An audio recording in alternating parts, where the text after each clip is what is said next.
A matéria que na homepage que está sendo mais clicada neste momento é um assunto interessante que vou até pedir o pessoal colocar na tela, que o general Heleno, Augusto Heleno, que é o ex-ministro-chefe do Gabinete de Segurança Institucional, né, e um dos nomes mais próximos de Jair Bolsonaro, ficou atônito após a aeronáutica rejeitar o golpe, diz o ex-chefe da Força Aérea, né, o tenente brigadeiro do ar Carlos Almeida Batista Júnior, comandante da aeronáutica no governo Bolsonaro, disse à Polícia Federal em seu depoimento que o general Augusto Heleno, né, ficou atônito ao ouvir que a Força Aérea não participaria de um golpe de Estado, né? Segundo ele afirmou de forma categórica ao general que a Força, né, não anuiria com qualquer movimento de ruptura democrática em seu depoimento em fevereiro. Ele falou que a conversa aconteceu entre ele e Heleno em 16 de dezembro de 2022. Na ocasião, o então chefe do Gabinete de Segurança Institucional teria pedido para voltar a Brasília no avião da FAB por conta de uma reunião urgente convocada por Bolsonaro para o dia seguinte. Os dois participavam de uma cerimônia de formatura no Instituto Tecnológico da Aeronáutica, o ITA, né? E o ex-comandante da Aeronáutica teria perguntado ao general se ele ponderou a Bolsonaro, né? Ponderou com Bolsonaro que o neto do ex-chefe do GSI se formara naquele dia. Heleno disse que a reunião foi mantida mesmo assim. Os dois foram para uma sala reservada. Batista Júnior deixou claro naquele momento o posicionamento contra o suposto plano de golpe. Aspas, por não ter sido convidado para a referida reunião, solicitou ao general Heleno que reafirmasse ao presidente Bolsonaro a posição do depoente e da aeronáutica. E naquele momento, Heleno ficou atônito e desconversou sobre o assunto, né? Ô Carla, né, ou seja, o Batista Júnior colocando aqui que ele deixou claro, reforçou, pediu para o próprio Heleno reforçar e o Heleno teria ficado atônito, né? Agora, eu não sei se ele ficou atônito pela sinceridade do general, segundo o depoimento, ou pela posição do general não, desculpa, do brigadeiro. Se ele ficou atônito pela sinceridade do brigadeiro ou pela posição do brigadeiro.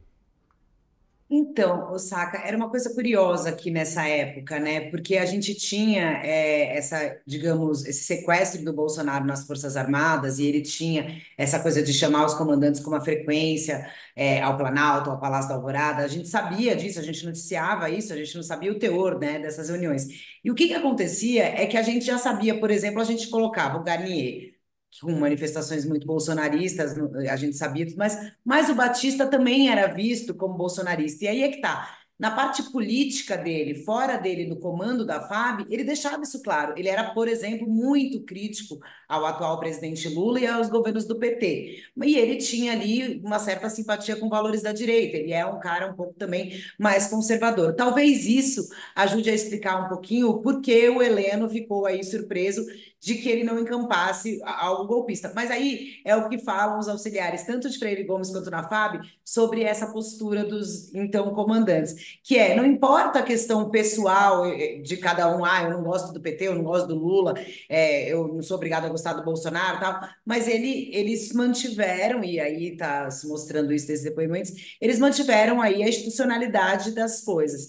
Aí já para linkar só com o que você falou da manchete, quando vem um general da reserva falando com outro militar que foi expulso das Forças Armadas, que é o Ailton, que é muito mal visto, enfim, que é bem tratado pelos militares como alguém extremamente desqualificado, eu acho também que vale a observação da gente separar muito bem, deixar bem delimitado que existia, sim, os generais de pijama e essas pessoas da reserva que tentavam, que faziam essas conversas todas, que tinham acesso ao entorno do presidente Bolsonaro, enfim, tinham até ali uma certa influência, faziam pressão, sim, nos militares, mas que isso não surtia efeito, porque o que eles diziam era, olha, eles podem vir aqui, é um ex-general, ele fala, a gente escuta, mas não tem como a gente não vai cumprir ordens ilegais. Eles diziam isso e foi isso exatamente que eles fizeram, ainda bem, para o bem da democracia nesse caso, né? Enfim, então eu acho que e aí, assim, só para complementar, por exemplo, um outro aspecto dos documentos que mostram hoje, que mostram essa relação complicada aí dos militares, do vai, não vai, né?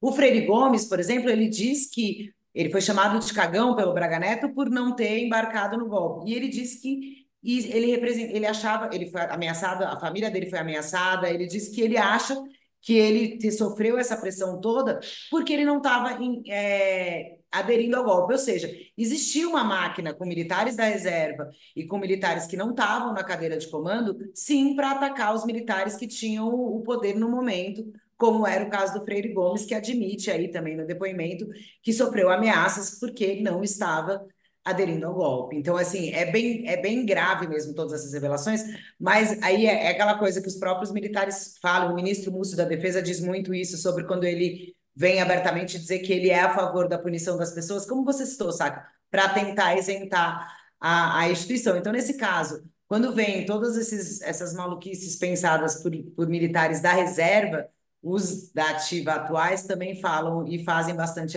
tentam fazer bastante essa distinção, né?